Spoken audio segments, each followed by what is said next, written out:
Aircraft making a condensation trail is very similar in many ways to when you go outside on a cold day and exhale. You create a condensation trail. That little cloud is a condensation trail. Now, if you take a 2-mile walk on a cold day and you can turn around and you can see your condensation trail tracking all the way back for 2 miles. That's how crazy it is to think that what we're looking in the sky is actually condensation trails. The contrails, not the chemical, the contrails occur because of cold air, minus 30. It takes high altitude, around 30,000 feet plus. There's carbon dioxide and water vapor in that exhaust. That turns to ice crystals, and that's what you see, the white stream behind it. Those white crystals of ice warm up, dissolve, and the smoke goes away. And it never lasts more than a minute. What we're seeing now, and I first could not believe it, and I started looking at the skies, and these are not normal. They're not natural. There's something going on. I don't know who it is or why they're doing it. All I can testify is it's not natural and it's not normal. It's got to be some outside influence doing that. Thank you. I'm here to give you testimony that chemtrails, they're not contrails, are indeed real. They're spraying almost every day. I watch the clouds and watch the spraying program going on. I want to tell you that we're in very great danger from the pollution that's coming down over us. And we've been led astray by the military-industrial complex, and they're responsible for the cloud's creation and weather manipulation programs. They're dark operations. That's why they're not out in the media. I look around and I see people are starting to look up and see this. Many times I've spoken about chemtrails, and I get this blank look on my face. What are you talking about? I'm saying, look up. As a pilot, before I fly, I look up. And so, boy, they're really out there working. When you look up at the sun and you see a white haze, that is aluminum floating in the air right now, and it's coming from the aircraft. There's a huge amount of aluminum being found because these sprays have aluminum, strontium, barium, manganese. And there's a lot of argument that aluminum is very common to be found. But aluminum is only common in a bonded form. It's not common in a free form, and we're finding high rates of free aluminum in the soil, which is not natural. The metal compounds that are being used are environmentally dangerous. We need to be monitoring them. We need to be testing them. Okay, these previous guys, I watched exactly what they do, and yes, they are correct. I've seen exactly the same stuff, so ditto marks on those. You want some figures? Okay, latest water test, tested the rain. 13,100 micrograms per liter of aluminum in the rain in 2013. Normally, it should be 0. So 13,100 is pretty damn much, folks.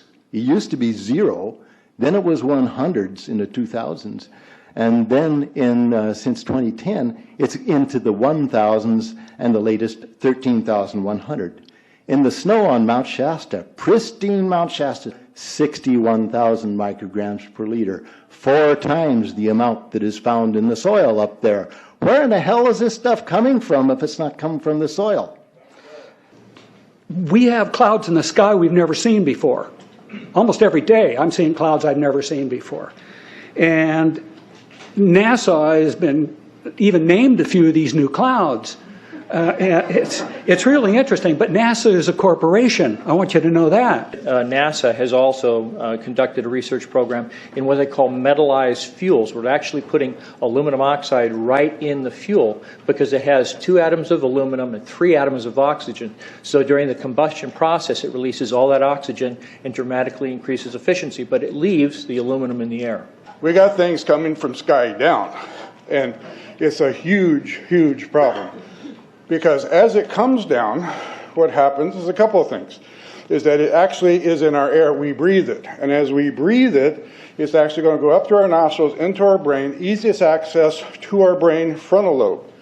The contaminants that have been identified, which already been mentioned, are aluminum. Aluminum is the #1 free radical generator to the brain to cause early apoptosis, which is early death of brain, and it begins to set off the scar tissue, which we call the amygdalin, which is part of the chemical matrix related to Alzheimer's. I'm a neurologist practicing in Reading for 17 years, and in the past 5 years, I have seen the number of patients with Alzheimer's disease, Parkinson's, and other neurodegenerative diseases tremendously increased, almost quadruple. I became interested in chemtrails about 8 years ago when I was in Hawaii, and the Hawaiians are really being very vocal about it. I concur about the increasing number of Alzheimer's. They have been able to take the aluminum and micronize it, which means it'll stay up longer. But it also means, and I don't know if any of you have noticed some metallic taste in your mouth when they're spraying, but you inhale that, it goes up through your cribriform plate and through your sinuses and into the brain. As you heard, to spray nanoparticles, very small particles. These nanoparticles, they basically trigger a programmed cell death in the brain, and that is the ultimate path we see in Alzheimer's. That's problem number one, because when we look at the Alzheimer issue, we say those are the old. The real problem is, and the real scare I have, is as I am a father of 2, I am a grandfather of 3. So the drama is our children. ADD started in the 70s. Autism was not on the radar. There was no documents, there was no information. It was 1 in 100,000 children. Today, what we have is 1 in 48 boys. I was part of the early group that was looking for aluminum in ADD and ADHD. And all of those children that started to develop those phenomena had high levels of aluminum. When we figured out protocols to detox them out, to free the body of those particular contaminants, what happened is that their brains came back. When we do this to the age, it doesn't come back as quick, but it will come back. But I'm seeing Alzheimer's in 56 years old. Back in the 70s, Alzheimer's when you were 80. If you remember 8 to 10 years ago, there was this big move to get rid of aluminum from underarm deodorant because it would cause Alzheimer's. Look what they're doing to us now. I want to give you a little bit of history on the background behind nanoparticles has been described before.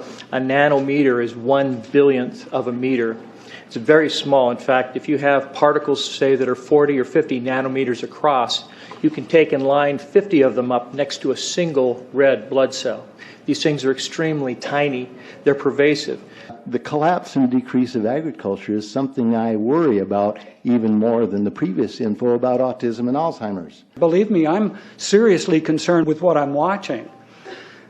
As a wildlife biologist, I've been watching the ecosystem collapse.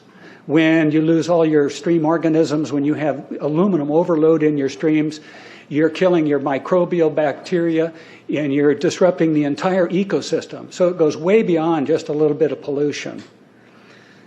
How did Monsanto know to create aluminum-resistant plants? I don't think I've heard anybody ask that question. Okay. Insects.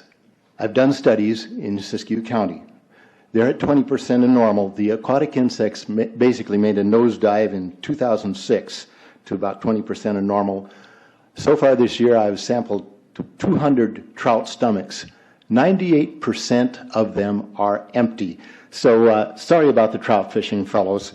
The mayflies, stoneflies, dipterus, and caddisflies are damn near gone. The terrestrial sampling is down to about 20% of normal, except for pest species like ants. We're seeing a loss of the major bird species, and as the gentleman said, the ecosystem is unraveling, and Audubon's been telling you that for years. The materials that are going into the environment right now, aluminum oxide nanoparticles and barium nanoparticles, these just happen to be the same materials that they use in nanothermate explosives. And so when this stuff settles down out of the air into the environment, it is small enough to be absorbed through the root structure of the trees in the forest. And so when there's a forest fire, and there will be a forest fire, those fires burn dramatically hotter. The point is that the cost of firefighting, the cost in the healthcare system have nearly doubled in the last 10 years. The amount of acreage is lost because of fires. The impact on human health is dramatic.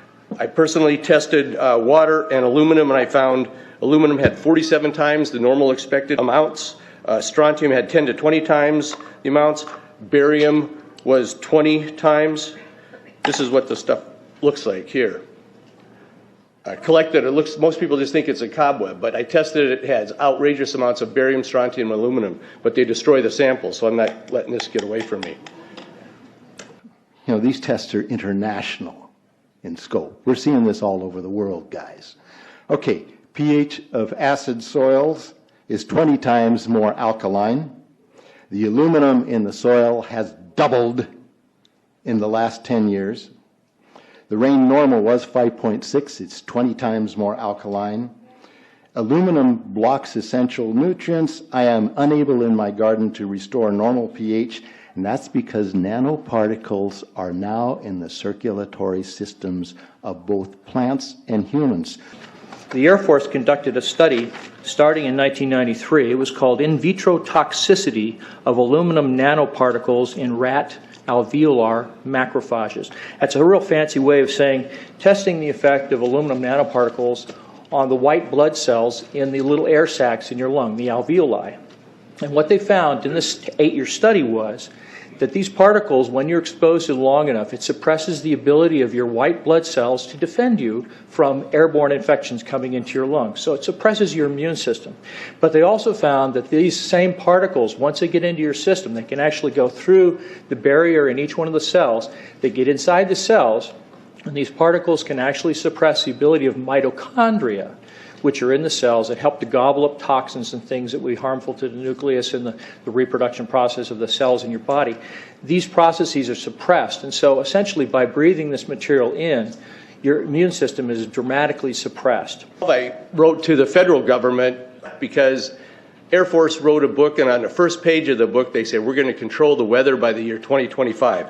I asked them, what are they doing spraying these chemicals on the public?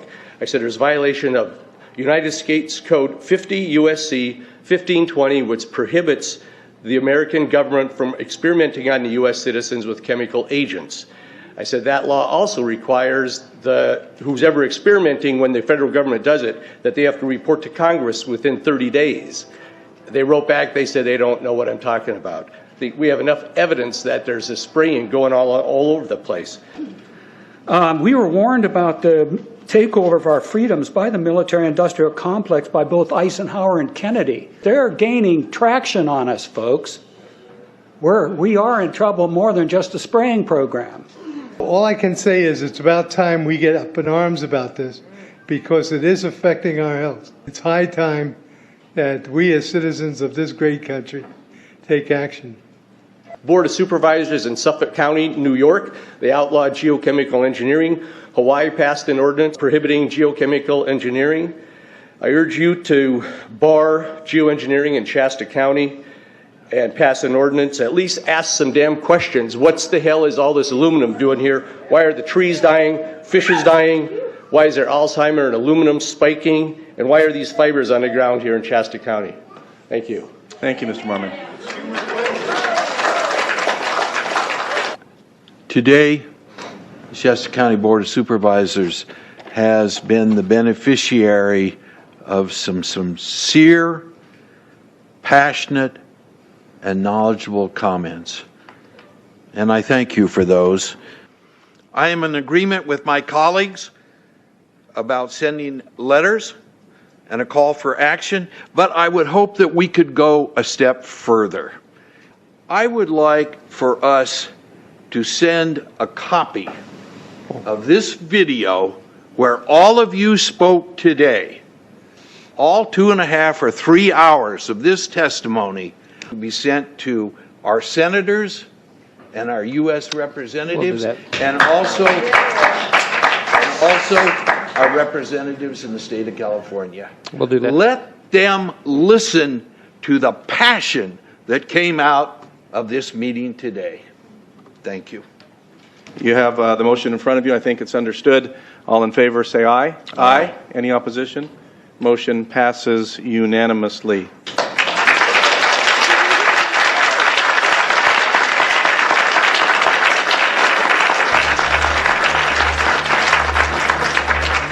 It wouldn't surprise me at all if the response is one that exceeds far the boundaries of Shasta County in terms of the platform that is offered, as evidenced by those who attended today from around the world. That's very impressive.